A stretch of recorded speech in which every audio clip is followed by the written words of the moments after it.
Bom, pessoal, então retomando, nós vimos, ao final do bloco anterior, as condições específicas da ação. Agora, prosseguindo, vamos agora examinar o objeto do mandado de injunção. Nós temos intensa divergência doutrinária. Então, vou dar as divergências doutrinárias, depois posicionar a jurisprudência em relação ao objeto do mandado de injunção. E preparem-se que nós temos aqui 5 correntes. 5 correntes. Objeto do mandado de injunção, primeira corrente. Manuel Gonçalves Ferreira Filho.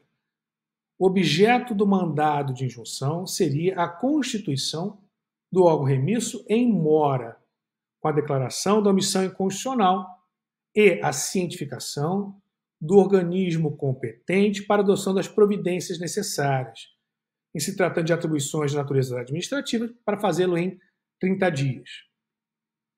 Dado que as soluções consistentes em editar norma regulamentadora faltante, caráter geral, ou para o caso concreto, caráter individual, parecem fora de cogitação, sendo manifesto que nessas hipóteses o juízo assumirá o papel de legislador, o que não se compadece com a sua função de julgador. Me parece que essa primeira corrente faz uma interpretação absolutamente desvinculada do sistema constitucional adotado. O primeiro ponto aqui importante é que a estrutura relativa à separação dos poderes do Estado, ao que cada poder do Estado, ao que os órgãos constitucionais podem ou não fazer, elas vêm estabelecidas na própria Constituição. Então não há que falar em violação à separação de poderes sem que você saiba qual é a estrutura estabelecida na Constituição em relação aos poderes do Estado. E por quê? Porque pode uma Constituição conferir, por exemplo, ao Poder Judiciário poderes que uma outra Constituição não confere. Então não posso analisar o sistema de separação de poderes abstratamente considerado como um sistema ideal. Não. Então esse é o primeiro ponto. E o segundo ponto é que o Manuel Gonçalves Ferreira Filho parece confundir a ADI com... o MI com a ADO. Porque o que ele faz aqui é reproduzir os efeitos da decisão que o STF pode adotar quando reconhece a inconstitucionalidade por omissão, mas não quando ele julga procedente o pedido do mandado de injunção. Veja o parágrafo 2º do artigo 103 da Constituição. Declarada a inconstitucionalidade por omissão de medida para tornar efetiva norma constitucional, será dada ciência ao poder competente para a adoção das providências necessárias, e se tratando de órgão administrativo, para fazer em 30 dias. Isso em relação ao controle concentrado abstrato de constitucionalidade. Mas aqui nós estamos falando de um remédio constitucional. Você, que é o impetrante, o que você quer obter quando você ingressa com o mandado de injunção? A declaração de mora? Por óbvio que não. Ou seja, a interpretação dessa primeira corrente, Manuel Gonçalves Ferreira Filho, é uma interpretação que leva ao nada, que mata o mandado de injunção, pois ele não vai servir para nada. Faz confusão com as decisões a serem proferidas em ADO, por exemplo, e da decisão a ser proferida em mandado de injunção. Mandado de injunção que sequer não é a declaração de mora. Eu não tenho uma ação do controle concentrado abstrato de constitucionalidade. Eu tenho um remédio constitucional. É um instrumento jurídico processual estabelecido na Constituição para viabilizar o exercício do direito fundamental, para garantir a efetividade de direito fundamental. Eu não garanto a efetividade de direito fundamental se você limitar o objeto do mandado de injunção à declaração de mora. Você mata o Instituto. Então, me parece que essa primeira corrente é equivocada. Segunda corrente.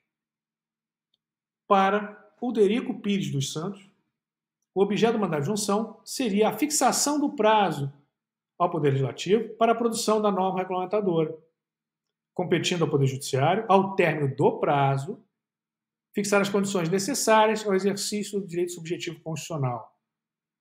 Eis que, se o Poder Judiciário se convencer de que o ato omissivo está realmente lhe causando lesão, marcará prazo para o responsável pela violação fazer o regulamento.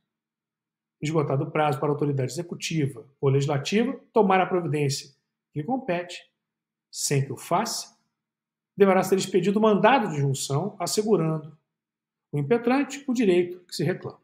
Essa segunda corrente diz, o tribunal reconhece a mora que inviabiliza o exercício de um direito. Mas para evitar invadir de forma muito intensa a esfera de atuação de um outro poder ou de um órgão constitucional, que é a regulamentação de direitos, que é legislar, o que faz o tribunal? Ele reconhece a mora, fixa prazo para o legislador legislar, faz um apelo ao legislador. Se a norma, ao legislador ou o órgão competente para editar a norma regulamentadora. Se o legislador ou o órgão competente para a edição da norma regulamentadora não cumprir o que determinado pelo STF, ou seja, a edição da norma naquele prazo X, o Supremo ele vai complementar a sua decisão e vai estabelecer na sentença as regras, os parâmetros, os limites para o exercício daquele direito até que a norma seja editada. Então você tem aqui uma posição concretista intermediária e não direta. Concretista intermediária. Por que intermediária? Porque não concretiza desde logo. Ele dá uma chance ao legislador. O legislador faz o que você já deveria ter feito. Porque se você não fizer, eu já estou dando alerta. Eu vou viabilizar o exercício daquele direito até que você edite a norma regulamentadora. Por isso que nós chamamos de posição concretista intermediária. Então, a primeira corrente, não concretista. Agora, essa aqui, posição concretista intermediária. Terceira corrente. José Joaquim Calmon de Passos. O objeto do mandado de injunção seria a produção de norma regulamentadora, que, no entanto, deveria ser aplicada em outro processo. Já que no mandado de injunção não há a certificação do direito subjetivo constitucional, nem há condenação no mandado de injunção, que se limita a editar a norma regulamentadora para aplicação no caso concreto. Temos, portanto, uma sentença de natureza positiva que constitui uma situação jurídica inobtenível sem a decisão judicial, condição para exercício em outro processo do direito já certificado. Então você tem aqui a posição concretista individual direta. Concretista, pois supre a mora desde logo, não apenas científico poder competente, individual e direta. Não estabelece prazo para legislar e só depois viabiliza o exercício do direito. Não, viabiliza desde logo individualmente. Próxima corrente. Quarta corrente. Para Vicente Greco Filho, o objeto do mandado de injunção seria a regulamentação provisória do direito subjetivo constitucional, traduzida como abstrata e geral, visto que, dentre as alternativas, a norma regulamentadora abranger somente o caso concreto submetido ao tribunal ou alcançar todos os casos constituídos pelos mesmos elementos objetivos, embora entre sujeitos diferentes. É de se optar pela última, sendo notório que a atividade normativa é dominada pelo princípio da isonomia, que exclui a possibilidade de se criarem tantas normas regulamentadoras diferentes quanto sejam os casos concretos subordinados ao mesmo preceito constitucional. Como eu tinha dito, eu me filio a essa quarta corrente. Ou seja, se você tem uma situação de ausência de regulamentação daquele direito específico, ao se reconhecer essa mora, cabe ao tribunal proferir uma decisão que viabilize o exercício daquele direito. Porque ao estabelecer as regras, ele não vai estabelecer as regras apenas para aquele que é o autor ou o impetrante do mandado de injunção. Ele vai estabelecer regras tendo em conta a ideia de segurança jurídica, de tratamento igualitário. Ele vai suprir a omissão do legislador. O legislador vai editar uma norma geral, abstrata, impessoal. Se o Poder Judiciário vai substituir o legislador, viabilizando o exercício do direito, ele também vai emitir uma decisão de comando geral, abstrato, pois ele substitui a ausência de lei. Eu me filio a essa quarta corrente. Eu tinha até destacado, acho que 5, né? Se eu falei 5, foi engano. 4 correntes. Eu me referi como destacado a essa quarta corrente. Prosseguindo, então, vamos ver como é que a jurisprudência se coloca para análise da jurisprudência prevalecente do Supremo Tribunal Federal. 3 pronunciamentos se mostram relevantes. Primeiro, exarado em 89, no mandado de junção 107, quando a Corte Suprema fincou a natureza meramente declaratória da decisão de procedência, porquanto a finalidade a ser alcançada pela via do mandado de junção resumir-se-ia tão somente a declaração pelo Poder Judiciário da ocorrência de omissão inconstitucional, que seria comunicada ao órgão legislativo inadimplente para que este viesse a promover a integração normativa do dispositivo constitucional tornado ineficaz pela inércia estatal. Então, nesse primeiro momento, a Corte limitava-se à declaração de mora e cientificação do poder competente para a edição da norma faltante.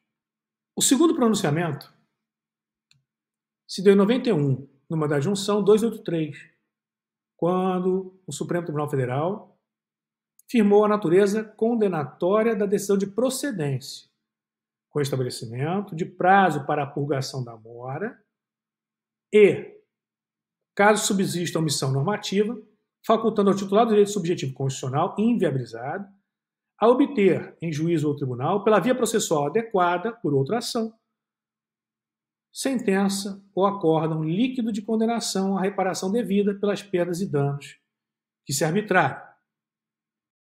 Terceiro, pronunciamento exteriorizado em 2007, no mandado de junção número 708, e após irradiado para temática penal relacionada à criminalização da homofobia, essa agora mais recente, 2019, mandado de junção 4733, quando o Supremo Tribunal Federal, Pretório Augusto, fixou a natureza constitutiva da decisão de procedência. Por quê? O Supremo Tribunal Federal, afastando-se da orientação inicialmente perfilhada no que diz respeito ao mandado de junção e sem assumir compromisso com o exercício de uma função típica legislativa, passou a aceitar uma solução normativa para a decisão judicial, admitindo a possibilidade de regulação provisória do Poder Judiciário.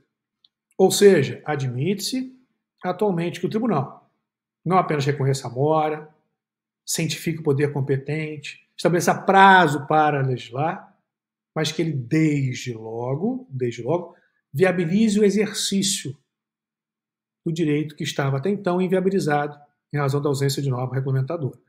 Então, posição concretista imediata. Imediata. Se individual ou geral, vamos ainda ver, mas imediata. Eu vou trazer agora um quadro para vocês quanto à evolução jurisprudencial dos efeitos da decisão em mandado de junção. Evolução da jurisprudência do STF quanto aos efeitos da decisão em MI. Uma primeira decisão, MI 107-3, DF, posição não concretista. Nesse MI, o tribunal limitou-se à declaração de mora sem viabilizar o exercício do direito. Segunda posição importante, MI 283-5, concretista individual intermediária, declara a mora, estabelecendo prazo para legislar, assegurando ao impetrante o exercício do direito no caso de persistência da mora na regulamentação. Ou seja, só assegura o exercício do direito se o poder ou órgão competente não editar a norma no prazo estabelecido pela decisão. Por isso, concretista individual intermediário. Terceiro, MI 721, DF, posição concretista individual direta. Declara a mora, fixa prazo para legislar e garante, desde logo, o pleno exercício do direito, com efeito interparte. Por fim, concretista geral direta, declara a mora, fixa prazo para legislar e garante o pleno exercício do direito com efeito erga omnes. Lembrando que a opção legislativa seguindo orientação do próprio Supremo, em regra, indica que as decisões têm efeito concretista direto, individual, excepcionalmente, podendo ser estabelecido pelo tribunal, efeito erga omnes, como já falado. Agora, competência para julgar, processar e julgar o mandado de injunção. Aqui eu já faço desde logo um alerta muito importante para vocês. O mandado de injunção não é uma ação de competência concentrada em um órgão jurisdicional específico. Não é uma ação, por exemplo, de competência concentrada no Supremo Tribunal Federal. O mandado de injunção, ele pode ser de competência do STF, do STJ, tribunais regionais, é o que nós vamos analisar agora. Mas o que você deve ter em mente é que não se trata de uma ação, de competência concentrada em um órgão jurisdicional específico. A competência para processar e julgar o mandado de injunção, ela vai depender da autoridade responsável pela regulamentação do direito fundamental constitucional. Então vai ser definida a competência em razão da autoridade, órgão ou entidade ao qual caiba a edição de norma regulamentadora não editada. Competência. Como falar, a competência para o processo de julgamento do mandado de injunção é definida pela autoridade, órgão ou entidade a que caiba a edição de norma regulamentadora. Então vamos começar pelo Supremo Tribunal Federal. Então vamos ao artigo 102, inciso 1, a linha Q. Diz lá no 102, compete ao Supremo Tribunal Federal, principalmente à guarda da Constituição, cabendo-lhe, inciso 1, processar e julgar originariamente, a linha Q, o mandado de injunção, quando, veja lá, quando a elaboração de norma regulamentadora for atribuição do Presidente da República, do Congresso Nacional, da Câmara dos Deputados, do Senado Federal, de mesas de uma dessas casas legislativas, do Tribunal de Contas da União, de um dos tribunais superiores ou do próprio Supremo Tribunal Federal. Então, se a autoridade responsável pela edição de norma regulamentadora for uma dessas autoridades, a competência será do Supremo Tribunal Federal. Seguindo, na descendente, STF, vamos agora ao STJ. Então, vamos ao artigo 105, inciso 1, a linha H. Compete ao STJ, Superior Tribunal de Justiça, inciso 1, processar e julgar originariamente a linha H.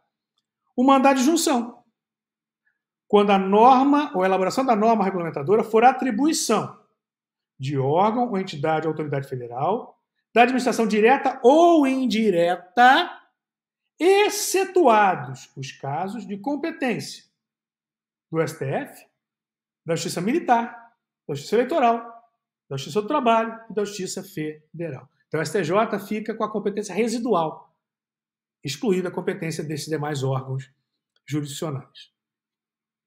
Então, nós temos aí essas duas primeiras hipóteses, STF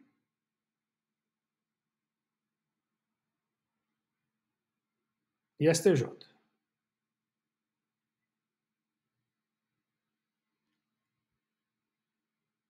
Mas veja que o artigo 105, inciso 1, a linha H, ele diz que a competência do STJ ela vai se dar quando for excluída a competência de outros órgãos jurisdicionais. Então, voltando lá ao 105, inciso 1, a linha H. Mandado de injunção compete ao STJ, processar e julgar mandado de injunção, quando a elaboração de norma regulamentadora for atribuição de órgão, entidade ou autoridade federal, da administração direta ou indireta, excetuados os casos de competência do STF, já vimos, da Justiça Militar, da Justiça Eleitoral, do Trabalho e da Justiça Federal. Seguindo, os tribunais regionais federais e juízos federais são competentes para o mandado de injunção quando a elaboração de norma regulamentadora for atribuição das demais autoridades, órgãos ou entidades federais, à vista do artigo 109, inciso 1 da Constituição. Seguindo, os tribunais de justiça e juízos de direito são competentes para o mandado de injunção quando a elaboração de norma regulamentadora for atribuição de qualquer ou quaisquer autoridades, órgãos, entidades estaduais e municipais da administração pública, direta ou indireta. Por exemplo, no estado do Rio de Janeiro, o Tribunal de Justiça detém competência para o mandado de junção contra omissões de autoridades, órgãos e entidades estaduais, restando ao juiz de direito o processo de julgamento da ação injuncional, quando a elaboração de norma regulamentadora for atribuição de autoridades, órgãos e entidades municipais da administração pública, direta ou indireta, com fundamento. Nesse caso, no artigo 101, inciso 4, a linha G, da Constituição do Estado do Rio de Janeiro. Ao passo que no Estado de São Paulo, por exemplo, o Tribunal de Justiça dispõe de competência para o mandado de junção contra omissões de autoridades, órgãos ou entidades estaduais e municipais, com esteio no artigo 74, inciso 5 da Constituição do Estado de São Paulo. Vamos ver, à guisa de exemplo, como dispõe a Constituição do Estado do Rio de Janeiro e a Lei Orgânica de Organização Judiciária, a Lei de Organização Judiciária, Veja lá. Constituição do Estado do Rio de Janeiro, artigo 161. Compete ao TJ processar e julgar originariamente, a linha G, o mandado de injunção quando a elaboração de norma regulamentadora for atribuição de órgão, entidade ou autoridade estadual da administração direta ou indireta. Lei de Organização Judiciária. Compete aos juízes de direito, em matéria de interesse da Fazenda Pública, processar e julgar mandado de junção quando a responsabilidade pela regulamentação do direito for de órgão estadual ou municipal, excetuadas as hipóteses de competência originária do Tribunal de Justiça. Agora a gente vai examinar as partes do mandado de junção. Muito importante destacar a distinção entre legitimado e aquele que pode propor a ação. Não significa que o legitimado tenha capacidade postulatória. Ele é o titular do direito que está inviabilizado quanto ao exercício devido à ausência de norma regulamentadora. Mas não significa que ele possua o chamado ius postulante, a capacidade postulatória. É o destaque que nós vamos fazer agora. Partes. O mandado de junção é colocado à disposição dos titulares de direitos subjetivos constitucionais cujo exercício esteja inviabilizado pela ausência de norma regulamentadora. Então veja que o titular do direito subjetivo inviabilizado quanto ao seu exercício pela ausência de norma regulamentadora é o legitimado à impetração de mandado de junção. Mas não significa que ele tenha capacidade postulatória. Veja lá, o ius postulante não é conferido aos titulares dos direitos subjetivos constitucionais em jogo. De sorte que a petição inicial deve ser firmada por advogado, regularmente habilitado pelo instrumento de procuração com outorga de poderes especiais. Ao contrário, quanto à legitimidade passiva para o mandado de junção, unívocas não são doutrina e jurisprudência. Vimos, portanto, legitimação ativa. O legitimado é o titular do direito, que está inviabilizado quanto ao seu exercício em razão de ausência de norma regulamentadora. Esse é o legitimado, a impetração do mandado de junção. Mas ele não possui capacidade postulatória. Logo, a impetração deve se dar por advogado. Mas o que nós vamos agora analisar não é mais a legitimação ativa, mas sim a legitimação passiva. Como falado, quanto à legitimação passiva, não há uniformidade na doutrina e tampouco na jurisprudência. Primeira corrente, Aricê Moacir Amaral Santos, assim como Luiz Flávio Gomes, falecido, salientam que a autoridade, órgão ou entidade submetida ao dever constitucional de legislar, que incorreu em omissão normativa, seria a legitimada passiva para o mandado de junção. Diz lá essa primeira corrente. Entendemos que o mandado de junção somente pode ser impetrado contra a autoridade, órgão ou a entidade de direito público.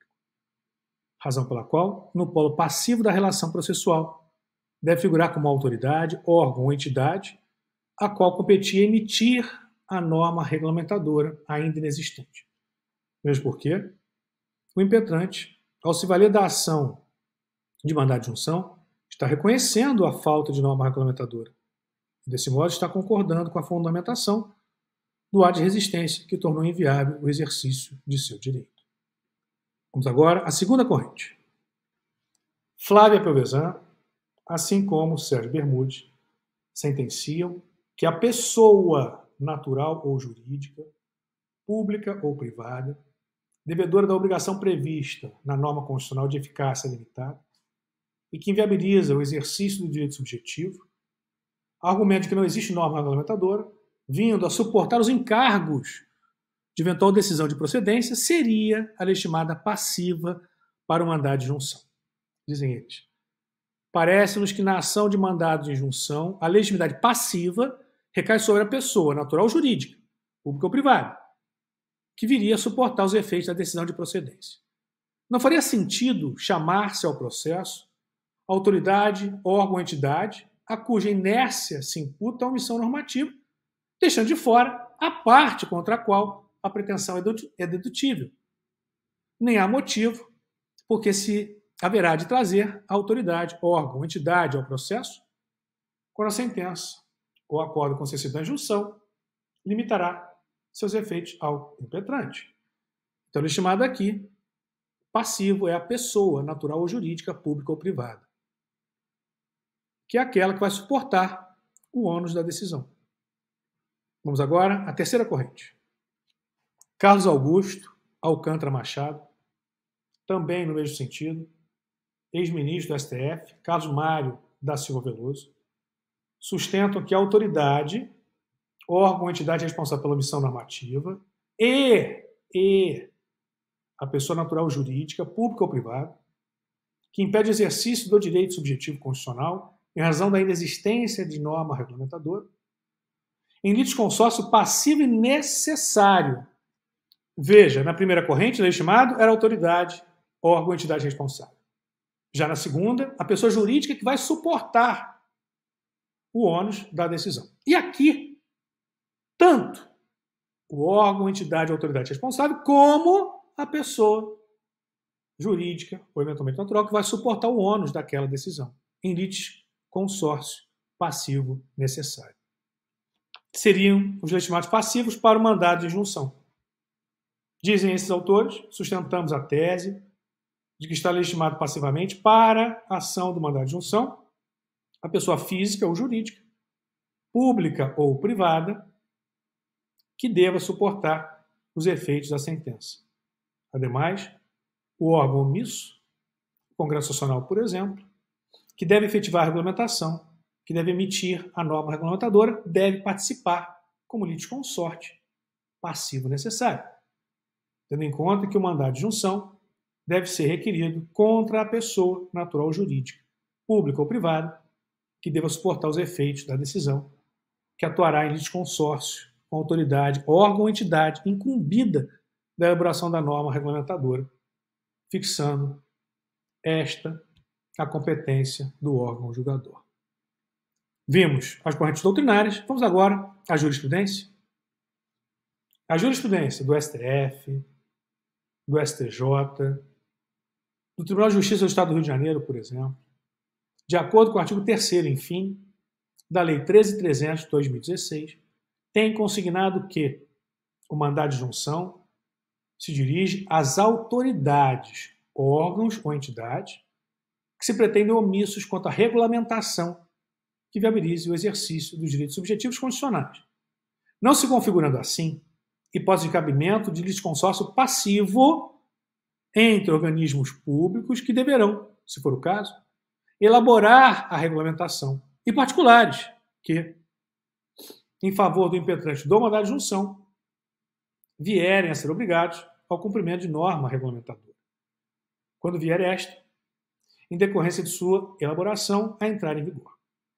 De maneira que a ilegitimidade passiva ad causa da autoridade impetrante é manifesta, se não lhe cabe a iniciativa da lei necessária à efetivação do direito reclamado no mandado de injunção.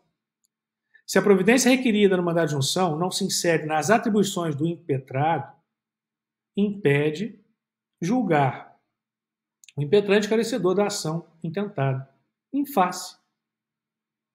Impende, né? Desculpe. Impende, né? Impede não. Impende, desculpe, né? Por favor. Então, impende. Impende, incumbe, tá? Julgar o impetrante carecedor da ação intentada, tendo em conta a ilegitimidade passiva, extinção do processo sem julgamento de mérito na hipótese. Agora, efeitos da decisão em mandado de junção. Primeira questão que eu trago a vocês é que não se admite medida cautelar no mandado de injunção. Então veja aí o destaque. Os pronunciamentos jurisdicionais, interlocutórios ou finais, terminativos ou definitivos, são reunidos sob epígrafe,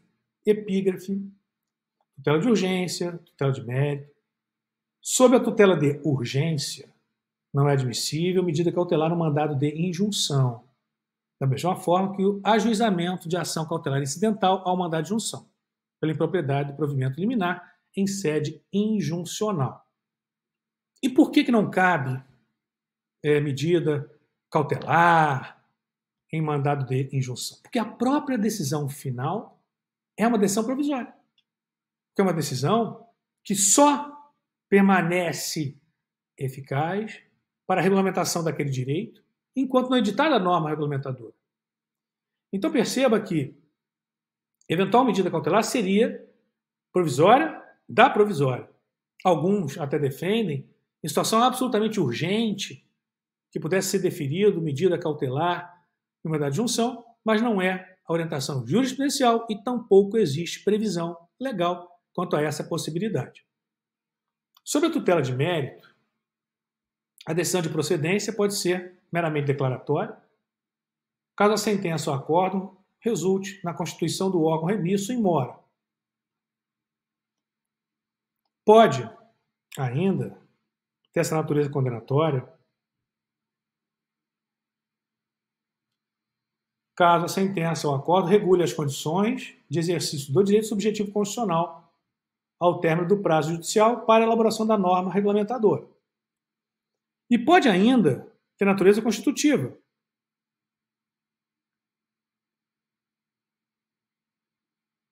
caso a sentença ou acórdão redunde na produção da norma jurídica aplicável ao caso concreto, ou ainda geral e abstrata, ou individual e concreta.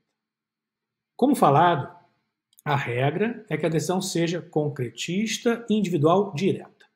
O tribunal reconhece a mora, viabiliza desde logo o exercício do direito para as partes. Então, concretista, individual e direta. Essa foi, inclusive, a opção legislativa, como demonstrado. Mas é possível, excepcionalmente, que o tribunal emita um comando, uma decisão, de efeito concretista, direto, geral, erga omnes, não apenas individual. Como já falado em exaustão, o efeito da decisão, em regra, será concretista individual. E, excepcionalmente, poderá ser conferida a decisão efeito concretista geral, conforme estabelecido no artigo 9º, caput e parágrafo 1º. Diz lá, a decisão terá eficácia subjetiva limitada às partes, veja lá, individual, e produzirá efeitos até o advento da norma regulamentadora. Parágrafo 1º. Poderá ser conferida eficácia ultra partes ou erga omnes à decisão. Veja que é a exceção.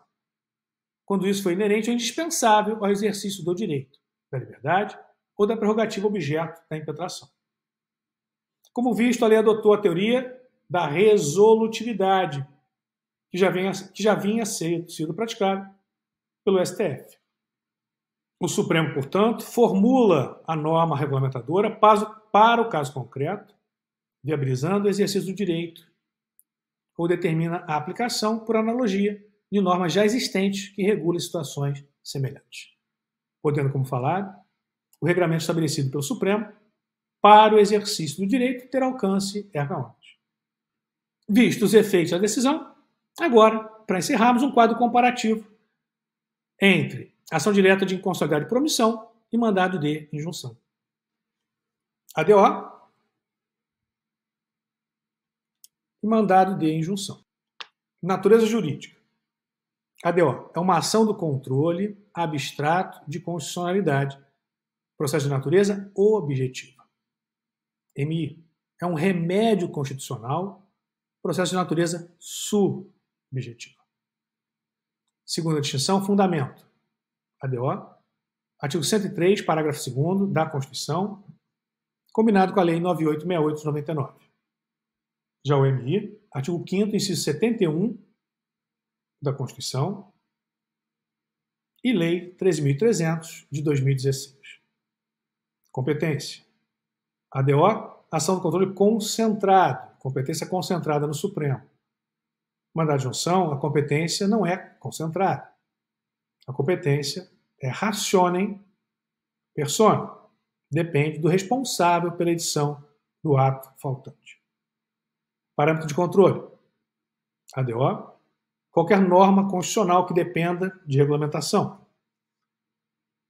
MI, normas constitucionais relativas a direitos e liberdades e de prerrogativas inerentes à nacionalidade, à soberania e cidadania que dependam de regulamentação para o seu exercício. Objeto. ADO é a própria violação ao dever constitucional de legislar. É a omissão em si, na regulamentação da Constituição. Tutela direito objetivo, consiste na violação da ordem jurídica constitucional. Já o mandado de junção se tutela é direito subjetivo, cujo exercício esteja inviabilizado pela ausência de norma regulamentadora. Legitimados. ADO 103, inciso 1 ao 9 da Constituição Federal. Já mandado de junção, a própria pessoa física ou mesmo jurídica. Veja o artigo 3º. São legitimados para o mandado de junção, como impetrante, as pessoas naturais ou jurídicas. Prosseguindo nas distinções. Então, a própria pessoa, lembrando, física ou jurídica, cabendo, inclusive, impetração coletiva. Veja o mandado de junção coletivo no artigo 12 da Lei 13.300. Olha lá. O mandado de junção coletivo pode ser promovido pelo Ministério Público quando a tutela requerida for especialmente relevante para a defesa da ordem jurídica, do regime democrático ou dos interesses sociais ou individuais indisponíveis. 2. Por partido político com representação no Congresso Nacional para assegurar o direito, o exercício de direitos, liberdades e prerrogativas de seus integrantes ou relacionados com a respectiva finalidade partidária. 3. Por organização sindical ou entidade de classe, ou associação legalmente constituída em funcionamento há pelo menos um ano, para assegurar o exercício de direitos, liberdades e prerrogativas em favor da totalidade ou de parte de seus membros ou associados, na forma de seus estatutos e desde que pertinente à sua finalidade, dispensada para tanto, autorização especial. 4. Pela Defensoria Pública, quando a tutela requerida foi especialmente relevante para a promoção dos direitos humanos e a defesa de direitos individuais e coletivos dos necessitados, na forma do artigo 5º, inciso 74 da Constituição Federal. E parágrafo único para concluir quanto ao mandado de junção coletivo. Os direitos e liberdades e as prerrogativas protegidos pelo mandado de junção coletivo são os pertencentes, indistintamente, a uma coletividade indeterminada de pessoas ou determinada por grupo, classe ou categoria. Efeitos. ADO, erga omnes, declaratório mandamental. Declara-se a mora e fixa-se prazo para legislar. Sem sanção para órgãos de natureza, sem sanção para órgãos legislativos, com exceção para a possibilidade de sanção para órgão administrativo que não editar a norma no período estabelecido pelo Supremo. Admissível ainda em ADO, decisão de efeito concretista, que supra a omissão em caráter geral e abstrato. Já o mandado de junção, conforme artigo 9º da Lei 13.300, decisão tem efeito concretista individual, com a possibilidade, conforme o parágrafo 1º do artigo 9º, de se estabelecer decisão concretista geral. Então, concretista individual, regra, concretista geral, exceção, como falado. Bom, pessoal, foi um prazer enorme estar aqui com vocês, estudando o mandado de injunção. Abraço grande, sucesso sempre para todos vocês.